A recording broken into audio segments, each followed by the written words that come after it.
Hey everybody, Scout Crafter here again, TGIF. Thank God it's Friday. Boy, we got a great show planned for you today. Really a good show. And it's been a miserably cold week here. The whole week has been just miserable. It's just starting to break up a little bit now. Hopefully next week will be a little warmer. So I spent some quality time down the shop here, and I'll tell you, we're going to start with a great tool restoration, something that a viewer requested. And then we're going to go with a little show and tell. So let's get started right away. Okay, for today's project, as you remember last week, Jimmy and Lisa Campanella sent over this beautiful, everybody loves a tool roll. I don't know what it is. There's something about a tool roll. Unfortunately, we don't see too many of them anymore today. But years ago, especially in the military, tool rolls were a big thing, you know. A lot of people enjoyed it. And they wanted to see, at least 6 of you said, you know what I'd like to see done? The diamond pliers. The ones, now if you look here, these are kind of button style pliers. Let's take a look at them because a lot of you wanted to see these done. Okay, let's take a look at what we have here. A lot of people enjoy this channel because we take on tools that are kind of beyond helping. I did an adjustable wrench, a Mission Impossible adjustable wrench that was so far gone that it even surprised me and it came out beautiful. So we could do it with this. This isn't too far gone. The only thing is we're going to lose, I'm sure, we're going to lose maybe some of the diamond, you know, some of the logo, but everything else we should get back. And the reason that these are beautiful pliers, besides the fact that, look, you got some serious deformation. You know, it was probably left in some kind of damp conditions, but solid. It's solid from side to side. So we have, you know, it's not worn out by any means. And the jaws, look at the jaws. The jaws are pretty decent shape. You know, it wasn't like these were used a lot, but what happened was they fell into an issue of moisture and especially, you know, where the hand is. I always tell you that where the hands go, there's always a lot of oil and salt in your hand, moisture. When you grip bare steel, that's salt, moisture, and that's what creates a lot of corrosion. But this was probably left somewhere. So there are no markings on the inside or anything we have to worry about. But look at the tremendous amount of pitting and whatnot. Again, it just takes a little bit longer. But all the cutting jaws, there's 1, 2, 3, 4 cutting, and they're all in good shape. A lot of times they're chipped. One side will be chipped or the other, and these aren't. So pitting, look at the pitting. We'll get this real nice, okay? So let's get started with that right now. Now, because these pits are so deep, we are going to start off with a 60 grit. You see it says 60 grit flap disc, new. Not even a worn one, a new one, because we got a lot to get through. And then we'll finish up with a 120 grit. So everything we do with the 60, we got to do again with the 120 just to get the scratches out. 60 always leaves a lot of scratches. Now, I know what you're thinking. Sometimes you say, well, that's a lot of metal you got to remove. But this is such a thick handled plier that you have that kind of room to sway. There's always going to be a little flex. There's a little flex in it now. That's fine. But you'll never break the handle on these things because you're not going to be putting that much force. You have a lot of leverage here. So let's get started.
Okay, we're about 2.5 hours of flap sanding in. We have our rough shape and we've gotten rid of all the pits, okay? Now we just have to do the refining. We have to get all the refining. We got all the jaws good, the inside, the back of the handles we got, okay? So all the pits are gone. It's very nice. There's no extra springiness or anything. It's not like we took any steel that matted off. Now we just have to blend everything in so it looks right. So let's do that.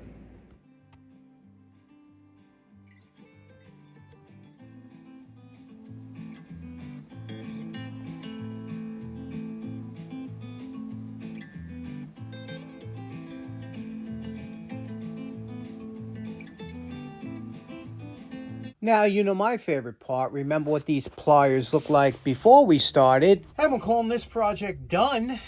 3 hours it took. And gotta tell you, what do you think of that, huh? Remember those pits? All the pits that were around there? Look at that. Isn't that just a thing of beauty? The jaws, look at the jaws we were able to keep. Again, they were in pretty good shape to begin with. The handles, I'm very proud. Now, normally I blew the handles, you know. But I'm so happy with these handles because they were so pitted and so disastrous. And look at them now. I can't tell you how smooth they are. They're just buttery smooth. And that's just a beautiful pair of pliers, isn't it now? And I enjoy using these. And it's so slimline. It's a solid feel to it. They got good leverage. And these cutters work fantastic, especially for like coat hangers, things like that. They never dull out. I mean, unless they break, they work forever. And what do you think of that, huh? Isn't that just that's beautiful now. That's a diamond button style. I got to see what model they are, but there we go. This one's in the can. Mission impossible completed. Okay, I was trying to do a little research on the pliers to see when Diamond made them, but Diamond didn't make those pliers. It was Diamond Edge. You could see here, if you look real close, you could see the DE in a diamond in the middle of the pliers and a little bit of the edge underneath. And that was a Diamond Edge tools were made by a lot of NS Hardware Company out of Louisiana, I think, or I tried looking it up. Somebody else can do some real good history search on there. I tried everything, but Diamond Edge is what those pliers were, and they came out real nice, real happy with them. But now we got some great show and tell, so let's get started with that. Okay, for the show and tell, I bought these a while ago just for show and tell for the show, but I have a small collection of different roller skates. I always liked them. But this is going to spark some memories for some of my, the original fans, you know, the Scoutcrafter fan club, so to speak, a lot of old timers out there. This here, these are Speed King roller skates, and they are the metal style roller skates, okay? Now, I wanted to talk about these because I always found these interesting.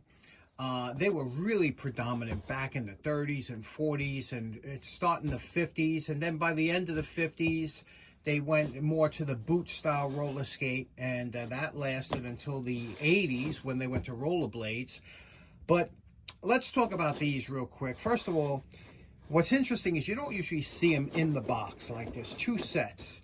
And the reason these are interesting, if you look, one says Debbie. Can you see that? Debbie. And one says Joey.